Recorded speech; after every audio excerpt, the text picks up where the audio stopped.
Begin the Quran Daf Masech the Sotah Daf Mem Gimel. We begin 18 lines down from the top of the Yamid, where the Gemara continues the halacha. The next Mishnah, continuing the theme of the previous Mishnah, which we had opened up with this parak Meshuach Machama, because it's a continuation of the previous parak of El Namarim. El Namarim spoke about the things that are said in Lashon HaKodesh versus those that are said b'Chalashon, and one of those things that was said specifically in Lashon HaKodesh that we had listed in that Mishnah was Meshuach Machama, which we opened up in the previous Mishnah. Opening up this parak regarding how was that done. Our Mishnah continues with other parts of these statements that the Meshuach Machama and the Shaitrim, who would amplify this announcement, how that was done and what was said by who and by what was the announcements for. Sheirs Kozbans Bekazich and Cheskel turn to Daf Yomi, join these videos Daf. Our Mishnah discusses three proclamations given by the Meshuach Machama and the Shaiter to the soldiers before the war. Again, where was it, who did it, and how was it done? One of the announcements was regarding Chayzim Orcha Machama, those who come back from fighting in the battalions. If someone built a new house and they didn't inaugurate it, someone planted a vineyard and they didn't get a chance to also get it consecrated, if someone got engaged to a woman, they didn't marry her yet. Questions are regarding Nata Kermel Echilla, if Mabrich and Markib are included, regarding grafting or regarding taking one of the branches and planting it into the ground into a new tree. Is that also included in that halacha of going back and not fighting in the war? And also Maris Ayin comes up regarding if something is considered as a kerem, even though it's not really, but if it gives that appearance, would we also have similar halachas? So we begin the current Daf Mem Gimel, the next Mishnah. So the Mishnah quotes a pasuk in Devarim. It says, "V'dibru hashoitrim el ha'am lemer," that the officers spoke to the people saying, "Mi yesh hashabana bayis chadash." Who is the person who built a new house? Didn't inaugurate it. Yelech v'yashav lebeis v'goymer, should go back home and not go out into the war. So it explains the Mishnah. This halacha is echad bayna bayis hateven, whether someone built a house for his straw, for like a barn, Beis HaBoker, or that's the place for his cattle, or that could also be a barn. Beis HaEitzim, the house of the wood, the wood house, and Beis HaItzares, or a storehouse where he stores wine, oil, grain. So all that is included in a bayis. And if you built it and you didn't get a chance to inaugurate it, any one of those structures, you go back home and don't fight in the war. And moreover, echad haboina, whether you built, v'echad halikeach, or whether you bought, and that is, it was already a built house, but for him it was new, which the Gemara is going to include this from Psukim, and v'echad hayerush, whether you inherited it, v'echad shenaslim matana, or whether it was given to him as a gift, those are all included in the person who was boina bias. Now, then the pasuk says next category. So that's one. Is someone who built the house. Continues the pasuk. Who's someone who planted a vineyard and they didn't deconsecrate it? What does that mean? The fourth year of the planting, he's machal the payers with money, just like you have halacha with Meiser Sheni, which if you're not going to take up the second tithe to Yerushalayim, you transfer that onto funds, and then you take the funds up to Yerushalayim and you consume it with food over there. Now, that's the same thing by a fruit tree in its fourth year. The first 3 years is Arla. The fourth year it's called Kodesh Hilulim, which you learn out Kodesh from Meiser. Just like by Meiser, you deconsecrate onto funds and use that, so too by the Neter Revai, it's also you mechal it onto money, and then you go and you take it up and you eat it in Yerushalayim. So if someone didn't get a chance to yet, like it's the inauguration of the tree, to deconsecrate it and finally get the fruits of his tree, so then he's also someone that goes back. So here also the Mishnah qualifies and says what's included in this category. So it's echad anoitei kedem, it's whether someone planted a vineyard, or echad anoitei chamishi eloni Michael, whether someone planted 5 types of fruit trees, where it has to be something that produces food. Vafila mechameshes, I mean, and that's that would make it into a reason why it has to be 5. Because that would make it into a vineyard, because as we see this big Rashi over here, it looks very ominous. but it's two opposite two, and one comes out like a tail. That's the formation of a vineyard. So that's why we're saying there has to be 5 fruit trees. V'afilu mechameshes, and the Gisha takes out the hay. V'afilu mechameshes minim. The mechameshes haminim sounds like the 5 types of grain. Meaning, no, even 5 different types of trees will combine for this halacha of being in the category of like a carob. So that's what type of tree. And then also, doesn't necessarily mean planting, just like building didn't necessarily mean building. And echad hanitea, whether someone who plants, v'echad hamavrich, or whether someone does where he bends one of the branches into the ground, which then it creates its own tree. When you disconnect it, you cut it off. That's called mavrich. Or v'echad hamarkev, or whether one is grafting. What he does is he makes a hole in the tree, and he takes a soft branch from a different tree and he sticks it inside, and the branch inside the hole becomes like part of the trees that you took it from. That's called grafting.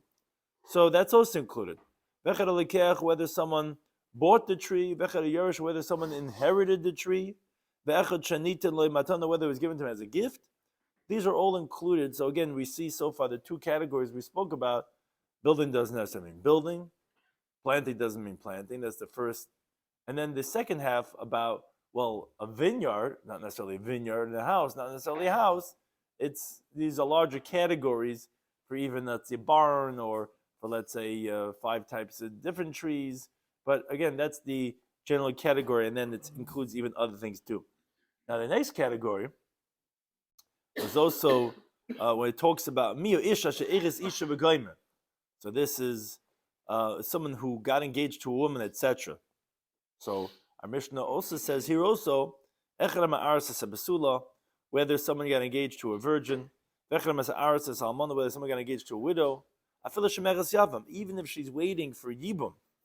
So it's not even that you even got engaged to her, but halachically, it's like you have some type of zika bond with her, because his brother died without any children. And even if he heard that his brother died in the war, so now she became a shemeres yavam, he would go back home to consummate the relationship with the Yavama. Okay, so that's the categories that we spoke about. But says the Mishnah, Kol elu b'elu, all these that we just spoke about, these people that are exempt, shoymen divrei koyin me'arachem melchama. What they do is they hear the words of the kohen who is in charge of the army, and then they come back.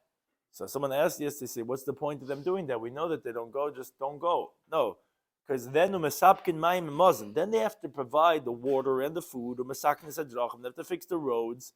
So they have to go, but then they're let out from the fighting. Now, says the Mishnah, okay, there are certain people that we're not going to consider them in the category of having built, and they cannot come back. What does not fit the bar?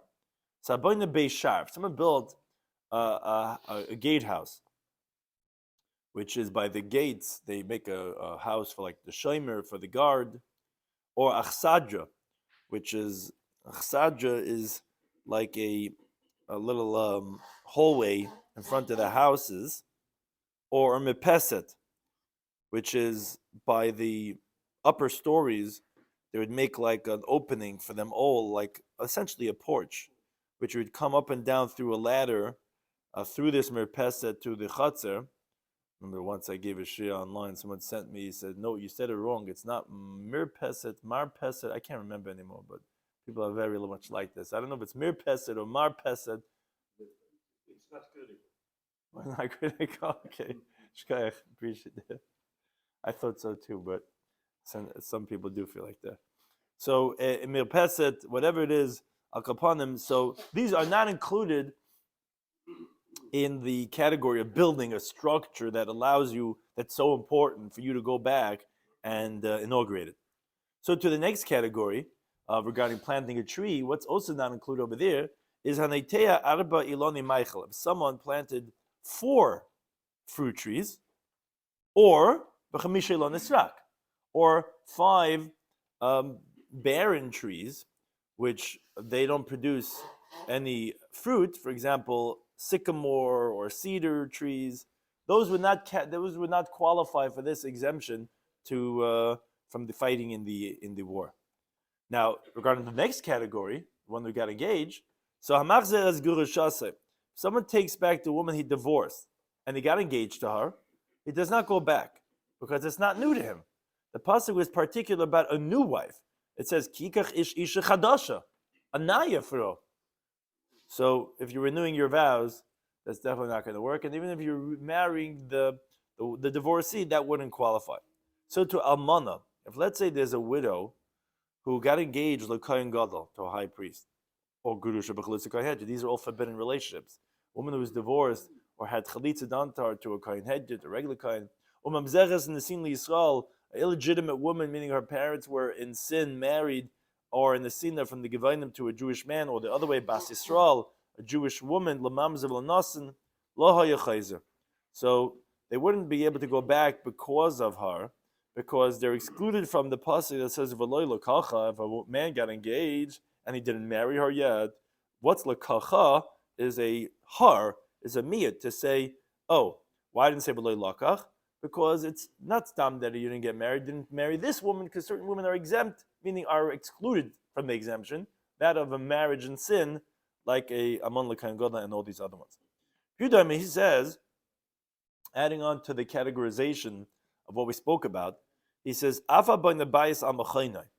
Also, if someone built a house in the same place where he knocked down, he demolished the house, he built it exactly to the same measurements as it originally was, he wouldn't go back, he wouldn't let him off the hook from fighting the war, because that's not considered new, because it didn't really add on anything to add on. And even to him it's not new, and therefore it's actually even worse than buying or inheriting. That's what Rabbi Yehuda holds. Rabbi Eliezer, he says, someone builds a house of brick in the Sharon region, where the ground is not really good for brick, it wouldn't really last. So 2 times every 7 years, you would have to really rebuild and renew the house. Again, it seems like it's not such a significant structure because it doesn't last so long. Therefore, that wouldn't also be an exemption from fighting the war. Now, says the Mishnah, meaning we had spoken about that these people, they go, and then when they come to the border, they make this announcement, and then suddenly a lot of people go back home, but they don't go all the way back home. They have to still provide mayim and mozen. They have to be masakin and sadarachim. Then you have elush in zazim and becoming. You have certain people that they don't leave their place. All the other ones, they have to go to the border and they have to hear the words of the kohen, and then they come back to Eretz Yisrael. They don't go back to the house. They have to be involved in all these other things. These individuals, they don't leave their home, even to go to the border and to come back through the kohen. Who are they? So bana bayis v'chanachai. Let's say you built a house and you did inaugurate it, but you didn't live there yet a year. Or not the keremechilai. You planted a vineyard and you deconsecrated, but you didn't have the whole 4th year go to truly enjoy it. Or someone married the woman they was engaged to. Or he married the Yavama, but he didn't spend Shana Rishayna yet. He didn't get the whole year.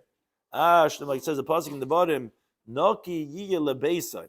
He should be clean, should be free to his house, meaning because of his house, which means his, or it could mean a few different things as we're going to see. Shana Echas for 1 year, meaning the pasuk says that the guy's not going to fight in the war because he's Naki Lebeisai Shana Achas. So what does this refer to? This actually refers to these 3 categories. Lebeisai means Zebeisai, means literally his house. The guy built his house and he didn't spend Shana Rishayna with his house, so he doesn't even leave. Yiyeh is a ribui. To add on another havaya like this, zekarmai, that's his vineyard. The guy planted his vineyard. He's appreciating all his planting he's doing, and he wants to be able to have it for that whole year. V'simech as ishta, and he'll make his wife happy. Zu ishta, this refers to his wife. Ashalakach that he took is lahaviyas yavimta, is to include even the avama. So therefore, these individuals, they don't even provide the water and the food. Neither do they fix the roads. These people are totally dedicated just to enjoy and appreciate the things that they worked for, to have that for a year. Now, the Gemara explains regarding these announcements that we said. The time we learn the Brisa, we open up our Mishnah with the words "V'dibru hashoitrim." that the officers spoke these things to the people to say, who built the house, did inaugurate, you guys go home. Not all the way home, but not fighting the war. Says the Brisa, Yochel Dvarim Shalatzman, you would think that these words that they said, who's the one that built the house, etc., were their own words, and that the Kohen didn't say it, just like our Mishnah says the officers said it, as the Pasuk says. No, because Kishwaim, when it says later on, that the officers increased to speak to the people, and they said, Miho Ish, etc., as we have these psukim, these three categories that we're going to speak about right over here. So, but Yosef sounds like that this is what they're adding on from their own. So we see that this was what they added on to the words of the Kohen. The inference is that up until now, regarding the planting and the getting engaged, that it doesn't say Vayisoifu, and here it says Vayisoifu. Obviously, up until now was the words of the Kohen, and this is what they're adding on. So then the question becomes, how do I translate by the building and the planting and the getting engaged? It says that the officers spoke, but I thought they only spoke their own words later. So that must be must be that the Kohen that was anointed for the war, he said it, and the officers amplified it. Oh, so hakeitzat. So that's what the Brisa explains. Kohen medaber, the Kohen would speak, v'shayt mashmiya, and the officer would amplify what he said. So actually, the Gemara elaborates this a little bit more. So on Tanachad, we learn the Brisa. Kohen medaber v'shayt mashmiya. One Brisa says the Kohen would speak and the officer would amplify it. Taniyich learn another Brisa. Kohen medaber v'kohen mashmiya. No, the Kohen would speak and he would amplify it. But Taniyich learn another Brisa. Shayt medaber v'shayt mashmiya. The shayt would speak and the shayt would be mashmiya. So my Brisa says, okay, so how do you resolve these three Brises? So as you see over here in the Pesukim printed over here, but he shows us these different categories. Mivenigash ad v'dibroi, which is, as you see, this is the word v'nigash over here, which Rashi says that's the parsha of Shema Yisrael, atem krevim hayoim until lo hishia eschem. Those Pesukim is Kohen medaber v'Kohen mashmiya. So that was what the Kohen said, and only he amplified it. Now, mividibroi ad v'yasvu, which our Mishnah spoke about these psukim, from that the officers spoke these words to the people until v'yasvu. So that's Kohen medaber v'shayt mashmiya, that the Kohen would speak and the officer would amplify. So that's the second half. Then miv'yasvu v'elach, v'yasvu onwards, shayt medaber v'shayt mashmiya. The officer would speak and the officer would amplify. So these are three different categories of, and they were done in three different ways. Now, it's actually that these last two were actually first. Those were by the border that to hear the Marach and Muhammad to go back, and this actually, the first one was actually by the Muhammad itself. That was the Kohen Medaber, the Kohen Mashmiya. But again, those are three different categories that the Pesukim are talking about. Now, the Mishnah had said, Mio Ish, Ashabana Bayis Chadash B'chulu. The Mishnah explained and qualified that when we're speaking about a house, not necessarily a house, and when we speak about buying, it's not necessarily buying. It's like we said, different things are included. So the Gemara elaborates by quoting a Brisa. It's talking about learn the Brisa. When it says, who is that person that Ashabana that built a new house and didn't inaugurate it, says the Brisa, ainly El Ashabana, I would only know if he built, but if he bought, or b'yarsha, or he inherited, or b'nit lebimatan was given to him as a gift. Minayin, from where do we know that this person also has the right to go back and inaugurate it? He needs to do his chanukas abayis. It says, Miho ish ashabana. Who's the person that built? Now, that's a ribui. There's something included over here. Why?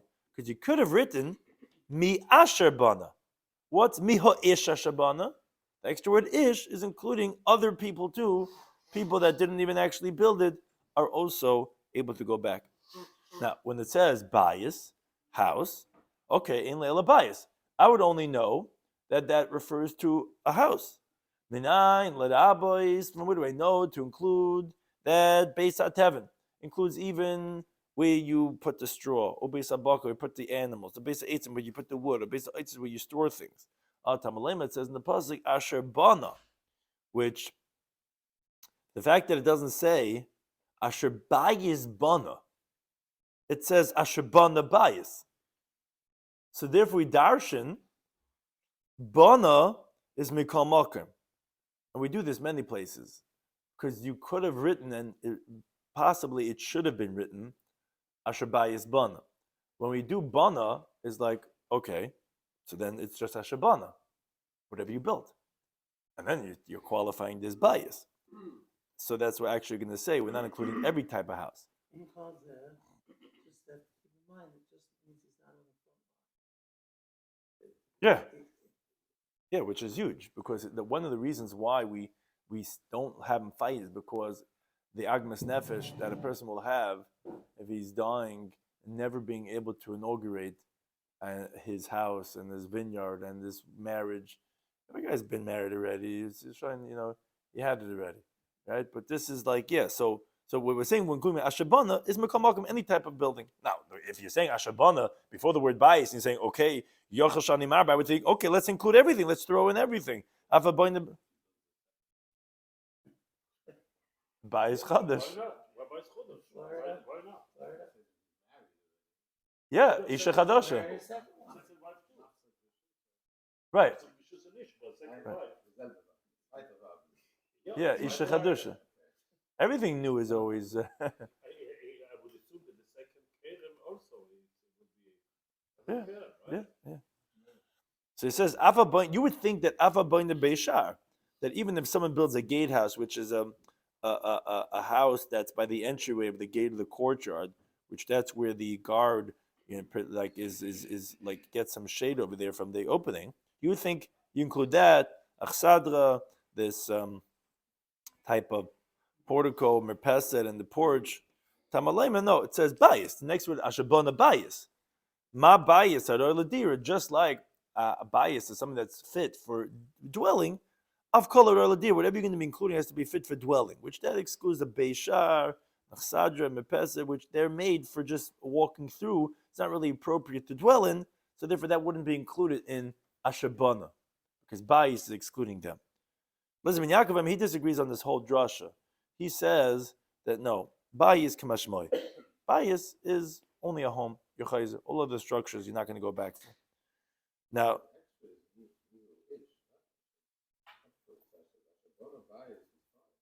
no, but the Rashi says that in the Direi Maschal Mi'ish, he says Midelik Siv Ashabayis Bana Darish Bei Bana. We find this many times that the order you could have said Bayis Bana, but by saying the word Bana first, there's a that's on the word Mi'ish. There's two different ribuyim. From Ish we include Lakach Yadash Nitin Lebe Matana. From Ashabana we include Beisa Tevin, Beisa Baka, Beisa Eitzim, Beisa Eitzris. So those are two different types of ribuyim. Like we said, there's the person and there's the Gav of the Cheftza. There's the person, or whatever. You could say it that way, or whatever.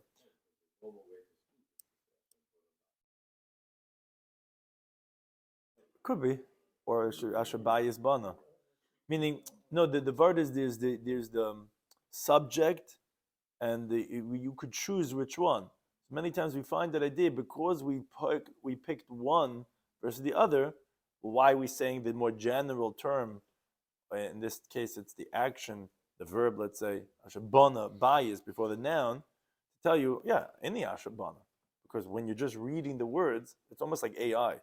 Everything is like as it's making it up as it's going. So like we're at this point right now, it's holding here. Why are you writing ashabana bias?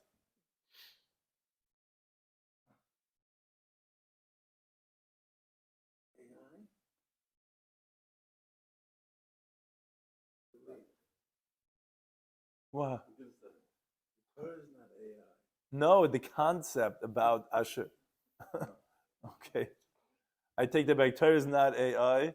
Never said that. It's just saying that it's that concept. It's in the metaphor about like that the words, when you're saying it in the mashal, the mashal is that the way it works is that it makes it up as it goes. So the Torah is not making it up as it goes, but Ashabana in that order, it's saying that first. Thank you for the clarification. But that is an interesting thought now that you said that. I didn't think about it that way. So So that's what it could have said. Asher bayis bana. It says asher bana bayis. That asher bana is telling you that any type of structure. But then bayis is qualifying and saying that it's only going to be a type of that's royal dira. But Rabbi Eliezer ben Yaakov disagrees. He says no, bayis is kamashmoi is like the simple understanding of the house. Now, loy chanach, it says, and it could have said loy chanach, but it says b'loy chanachai, and it didn't or inaugurate it. So again, chanachai is a miut, lezeh b'loy la'acher, which is prat legazlan, which is excluding if someone steals a house. So even though it's a new acquisition, but that's going to be excluded from this halacha of chanachai. Now says Gemara, lema de loy glili. Let's say that our Mishnah, which is the Mishnah later on, is not like Rabbi Yosef Glili. Why? If it's like Rabbi Yosef Glili, he says in translation of the pasuk when it says Varach Alevav, it says that who's going to come back from the war is the source of the heart. He says, what does that refer to? This is someone that's afraid of the sins that he has by himself. Now, the truth is, if that's the case, the Gazlan should be coming back, but not because of the new acquisition, but because of Hayar V'Rachaleva. So our Mishnah that's excluding from Chanachai, the Gazlan, must be not like, this Brisa must be not like Rabbi Yosef Glili that we'll bring later on, that he says because there's machlokes, it doesn't mean from the physical, from the war, he's afraid from he's just soft-hearted, he can't take blood, he can't take all these, or is it that from his sins in the spiritual sense? So if you hold like him, then actually if you did steal, then you should go back because you have the sin of gezela. So why are you saying he's not chayzer? Says, what? Yeah, but you would be. So you're saying he's ain't a chayzer. The guy who steals the house is not chayzer. When he should be chayzer, you're right, not because of this, but if he did steal, he would be going back or not? Technically, would he go back? Yeah. Okay. Fine. Right. I hear. But it sounds like but you can't say eno chayzer. They say eno chayzer mitam zeh, whatever. Yeah. I hear. So the Gemara says no. Fill Rabbi Yosef Glili. You can even say like Rabbi Yosef Glili. You're going to avetshuva. You avdami. He repented. He paid for what he stole. So the Gemara that's the case. So then it's considered buying. And then he should be able to go back. So the Gemara, no, keeping the mikara b'terech since lemaisa when he originally got it, the original acquisition was through theft. So no, even if he ended up paying up for it, that would not qualify for ashabana bayis chadash, and therefore that would not let him come back for that, even though he's not a yori v'achalev anymore because he did tshuva and he's not afraid of the sins that he has. Now the Mishnah said the next category was umiya ish ashenot kerem v'chulu. Who is the person who planted a vineyard but didn't deconsecrate it? So we spoke about what's included in that. So the Gemara again brings a brisa that elaborates. Talking about the brisa, ashenata that planted. Now, ainly elanata, I would only know if he planted the vineyard. Lakach, if he boarded v'yarashi inherited benitlim, was given them as a gift. From where do we know this from? Tamalem, I suppose it teaches again umiha ish. The word ish is extra. You could have just said umiha ashenata kerem. Saying umiha ish ashenata kerem is including all these other types of individuals, even if they didn't actually plant it. Now, I would only know a vineyard. I know to include 5 types of fruit trees. Even from different types, meaning 5 different types of fruit trees. It says in the pasuk asher nata, that he planted. So Rashi says from the fact that it doesn't say asher kerem nata, again, the AI, but asher kerem nata is you're saying you could have said that the vineyard was planted. So you said asher nata kerem. Here also we're darshaning nata, stop, even if it's not a kerem, because you didn't mention kerem yet. So at this point in the Torah's writing, and again, it doesn't mean because it was making it up as it was going, it just means to say that the Torah wrote it in that order specifically to let you know that whatever is being planted. Now, okay, based on that, I would think to maybe include also 4 fruit trees, or 5 barren trees, if you only said ashanata. Why did the Torah continue to tell you a vineyard? But you already included ashanata. That's what you said in that order. No, to tell you it's similar to a vineyard, and the minimum of a vineyard is five grapes. What?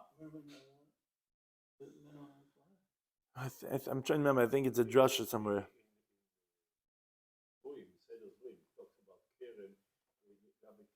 Right. Yeah. I think if I would have recalled, it is a drush or something that tells us that a vineyard is 5. Right. So that it would be 5 trees, and that's the formation, if that's what it is. But be that as it may, the Gemara takes that as a given that that is what a kerem is, and because of that, it has to be similar to that.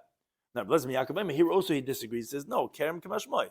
A vineyard is like its simple understanding, meaning no other trees, even if it's a fruit tree. Only an actual kerem will exclude you. Like he said, a bias is only a bias. A kerem is only a kerem.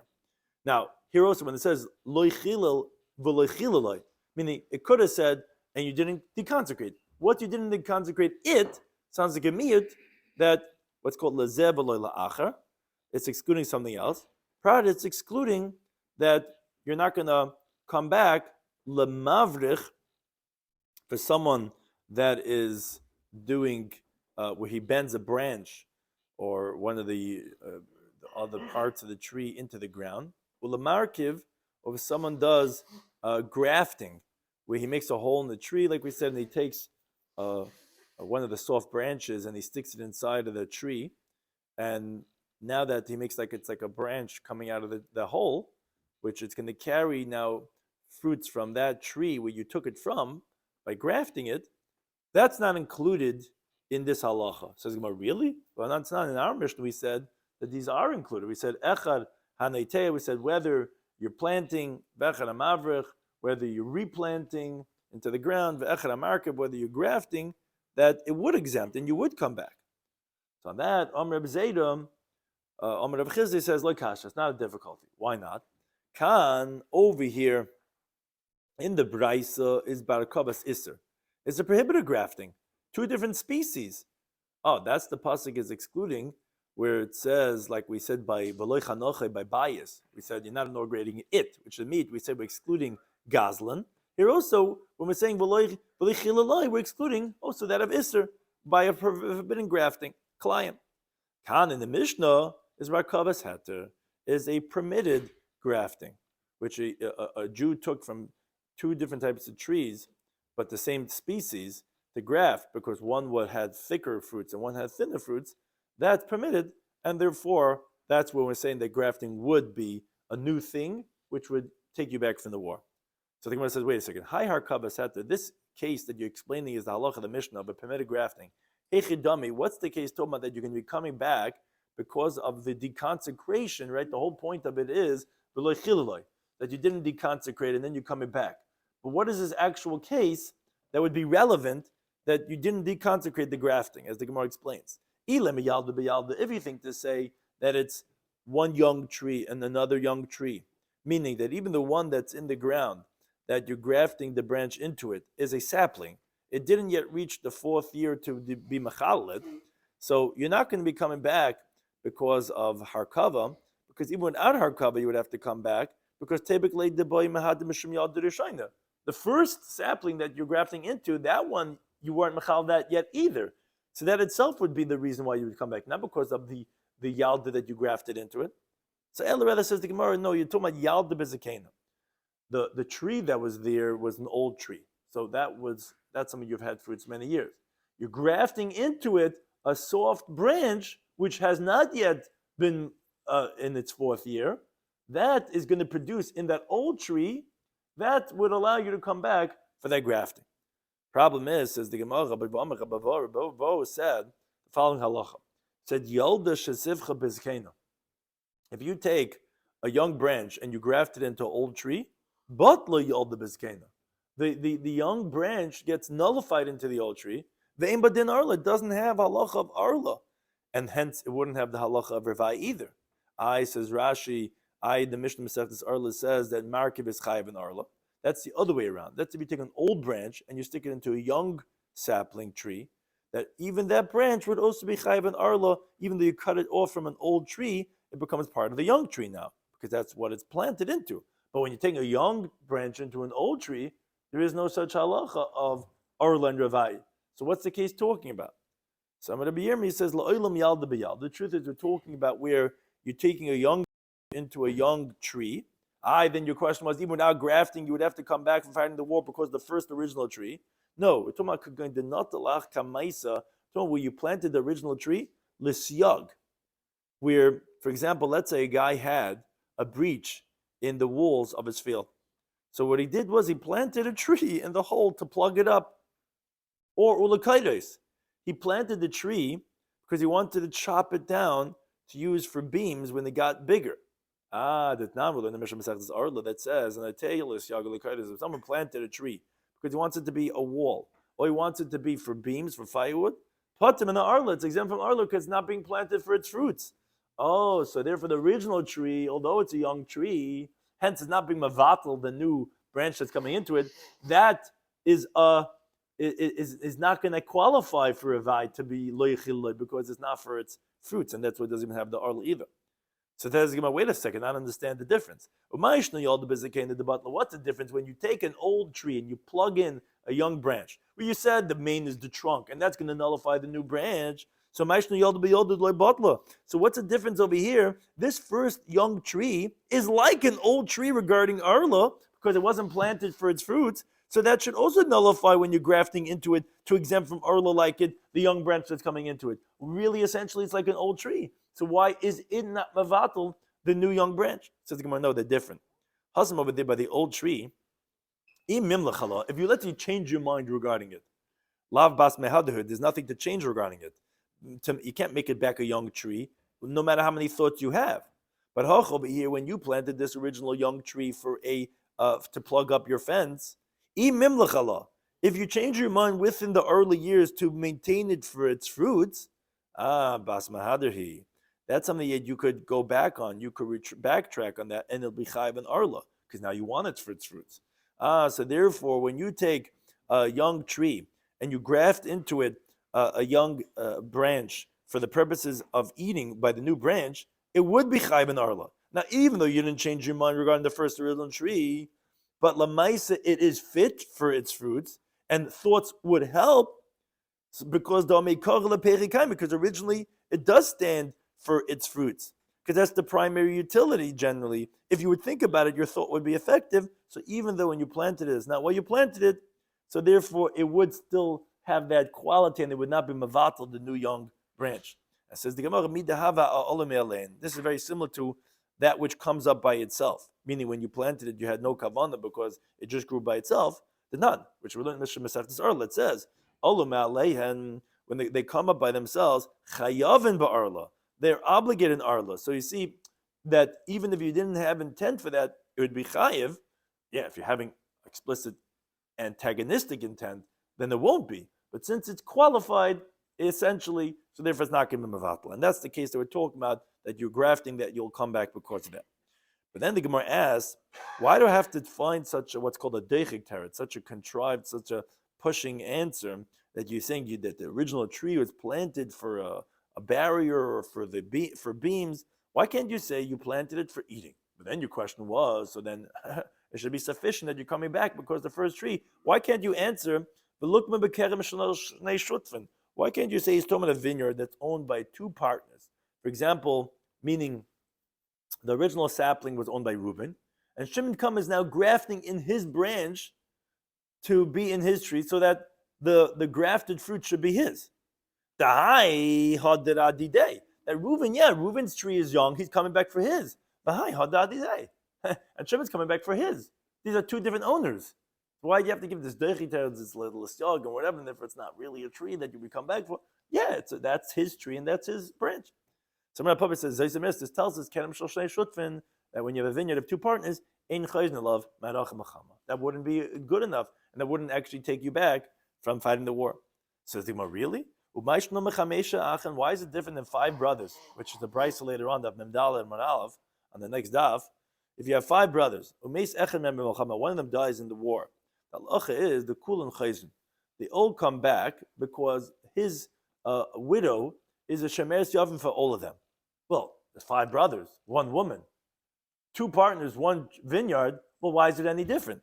Says he no, it's not true. It is fundamentally different. Why?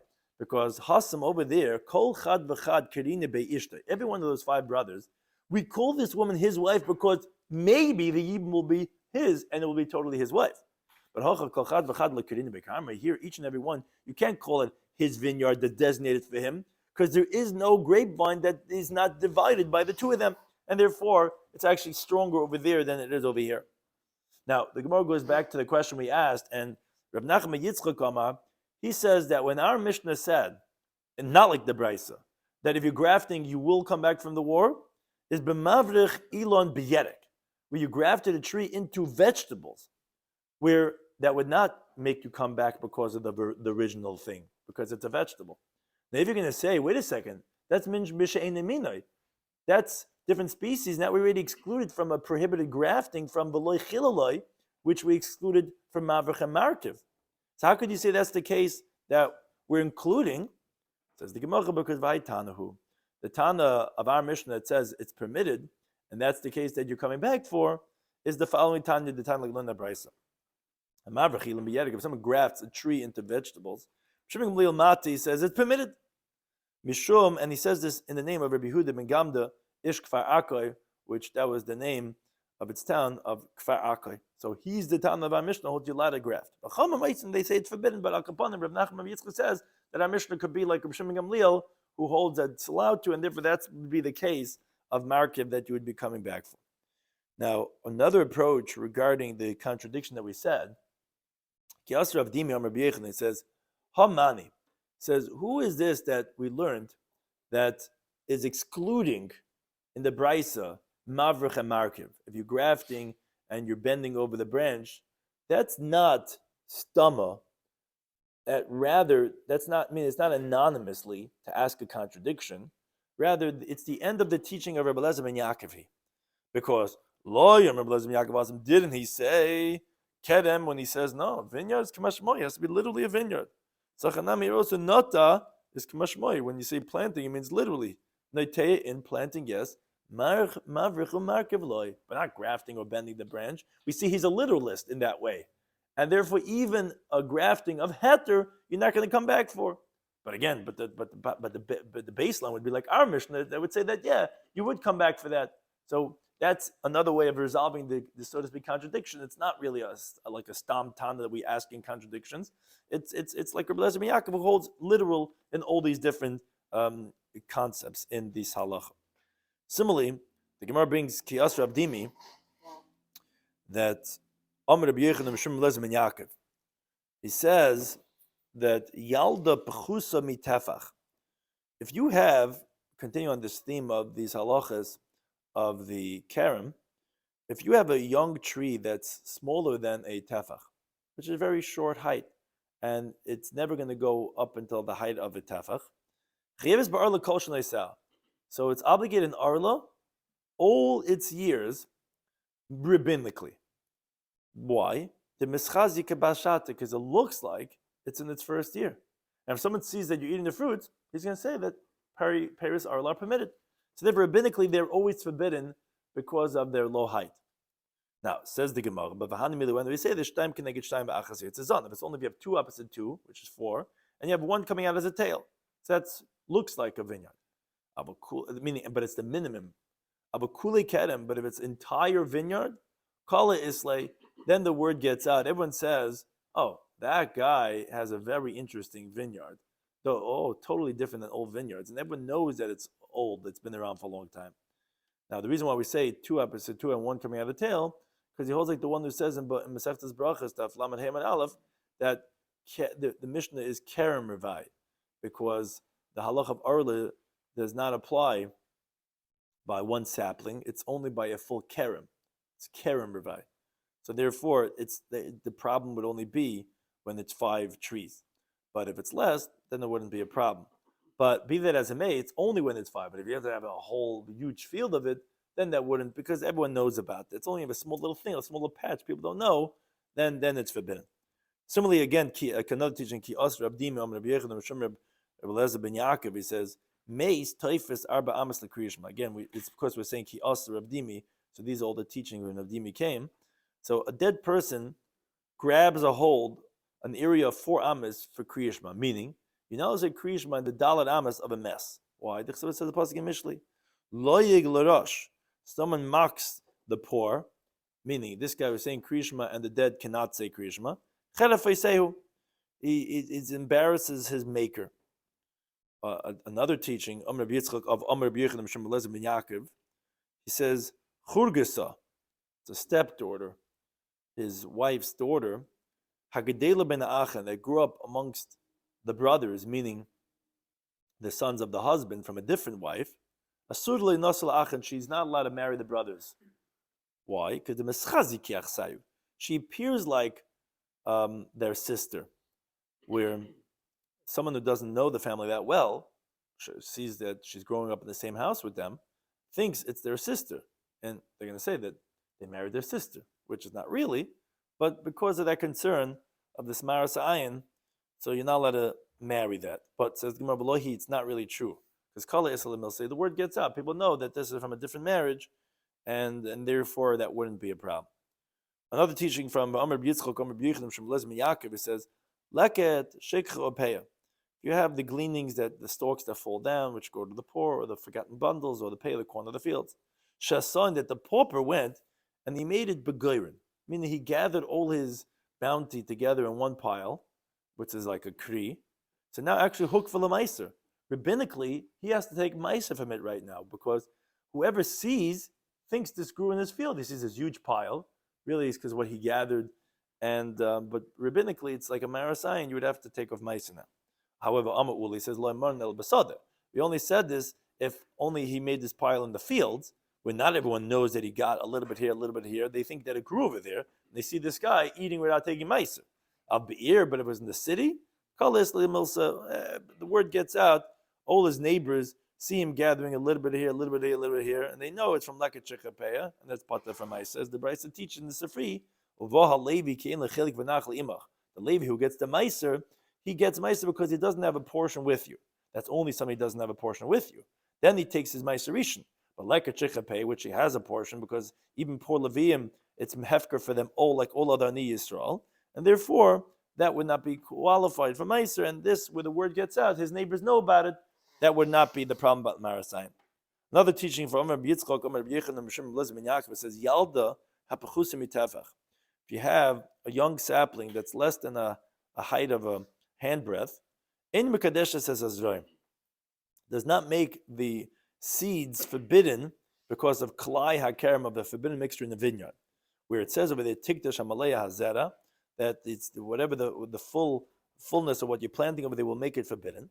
So Rashi says, it appears to me that he holds like the one who says in Menachos of Tezvav Mabez, that hemp and beans is what the Torah says forbidden, but other types of saplings are rabbinic. Therefore, on such a vineyard which is so low down the sapling, the Rabbanan would not geyser on other zra'im. So, although rabbinically it's forbidden, but when it's so low down, then they weren't geyser like that. But v'hanamili, when do we say this? Ishtaim keneged shtaim ba'achas it's a zanav. Is if you have 2 against 2 and 1 coming out of the tail. But kuli kerem. But if it's entirely a vineyard, meaning it's very big, even though it's a low height, but since it's significant, then makdish, then they would be forbidden. Then they were geyser, even though it's not so high. Another teaching from Rabbi Yitzchok, Rabbi Yochanan Mishum Elazar ben Yaakov, he says, the Getin top of Memdal Ben Aleph, Meis Teifes Arba Amas L'Tuma. A dead person grabs a hold of an area of 4 amas for the laws of Tuma, meaning the Chama geyser, that the mess should contaminate whatever comes in his Dalet amas, so that those who eat tara should not be accustomed to come near, because they're going to think that they didn't lean over. We have to be concerned that maybe he stretched out his hand and he did lean over and he just wasn't aware. So rabbinically, they said within Dalet amas, it's going to be considered as Tama. And says the Gemara, B'Tana Tuna. So too, we learned in our Mishnayos that was taught in the Beis Medrash and Seder Tyrus and Masechtas Alas also says the same idea. Where do we see this in the Mishnah? Because the Mishnah says Chatzar HaKever, the courtyard of the grave, which in front of the cemetery that they had, which was in the catacombs and in the caves, as the order of the building of the graves is mentioned by Babasta Kufam Abayz.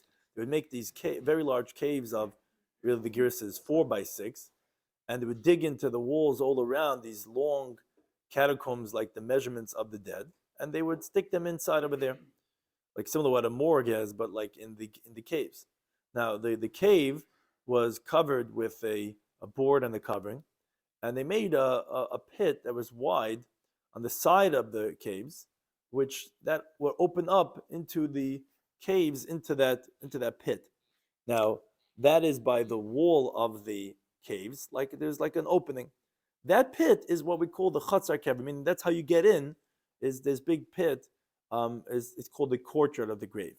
So the Mishnah teaches the courtyard of the grave. If someone stands inside of it, meaning wherever he's standing, tar is going to be tar. Why? Because since the cave is differentiated from it and its walls are recognizable, the Rabbanan were not geyser regarding the dead that's inside, that they should capture their daled amas all around wherever you are from the ma'ara. Because when would the Rabbanan geyser daled amas? Is when you have a person that's just laying in the open air space. For example, let's say higher up by the roof of the ma'ara to distance people from leaning over the tummy. But over here it's recognizable. So if someone's in the chatzar kever, it's going to be tar. It says the Mishnah, B'hu she'iba arba amis. This is only if it has an area of daled amis, which is considered a significant area for itself. But if it was less than that, then the chatzar kever is batal to the ma'ara, and then it's not so significant to be its own area, and then the person would be tummy. That's the Rabbi Shloimy. They say no, even arba tfachim, even if it's only 4 hand breaths, is also considered a makom chashav throughout a halacha, and therefore the person would be tar. Now, Bamedvam, when do we say this? And this is Beis Hillel who are saying this. This is only, says Beis Hillel, when shepischa, when the opening of the courtyard is milmala, is from the top, meaning that there's no entryway from an incline from the top to from the side. Rather, when you have to come in, you have to jump in, and when you come out, you have to climb up. Which Gemara is going to ask shortly. That's actually what's called ipchum estaba. Actually, logic would tell us opposite. But for now, the words are, this is only said if the opening is from the top. But if the opening is from the side, like you have like steps coming down, everyone would agree, no, it's not enough daled tfachim. You would have to have an area of daled amas. Which the Gemara asks, klapi lai. Well, which way you're going? You're inverting your words. Adrabah, to the contrary, logic would tell us the opposite.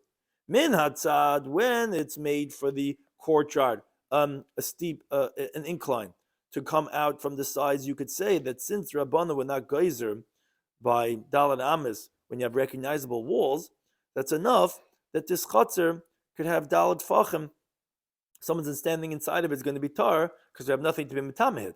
Why? Because it doesn't have to climb up to stretch his hands over the areas of where the ma'aris are, because when it comes out, so midarid v'nafik, so he's able to go and extend himself further away from the opening of the ma'ara towards the opening of the chatzar, and that's how he leaves.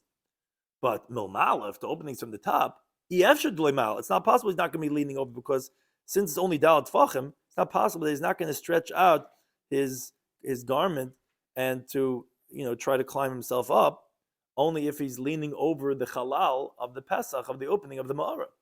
So the Gemara says, you're right. Ella, rather, the other way. But Medbrim, when we say this, says Beis Hillel, that is another daled tfachim, the opening is from the side. But the opening is from the top, meaning you have to climb out, then you're right, according to everyone, it's not going to be enough a daled tfachim, it's got to be the arba amas, 4 amas. Now is where the Gemara concludes to explain, where do we see from this Mishnah supporting the halacha that we said that a mace is teifas arba amas for the laws of tumah? Why? From the fact that the Mishnah had to tell us that whoever standing inside of it is going to be tar. Oh, obviously that the Mishnah is trying to tell you. When we say this, it's chatzar kever. Is the grave of is the courtyard of the grave, because like we explained all along, the Messiah mechitzasa, because it has distinct partitions, and the cave is its own area, and the chutz is its own area, and it's recognizable. But if you have a dead person in general that's just laying there in the open air, Beis Hillel would agree that toughest that it would grab an area of daled amos, from the fact that you have to say that here in the chatzar kever, if you're standing inside, you're going to be tar, even though it's not daled amos. Because if in general you aren't geyser, so why should I have to tell you over here that you can be tar? Obviously, you see from this Mishnah is supporting this halacha that Rabbi Yitzchak said in Rabbi Yechanan, name Rabbi Blessed ben Yaakov, that a mace is teifas arba amos l'toma, but here the chatzar kever is different because you have minka b'chitzasa, and if it's going to be enough, says Beis Hillel with daled tfachim. Thank you, Torah, anytime for hosting us.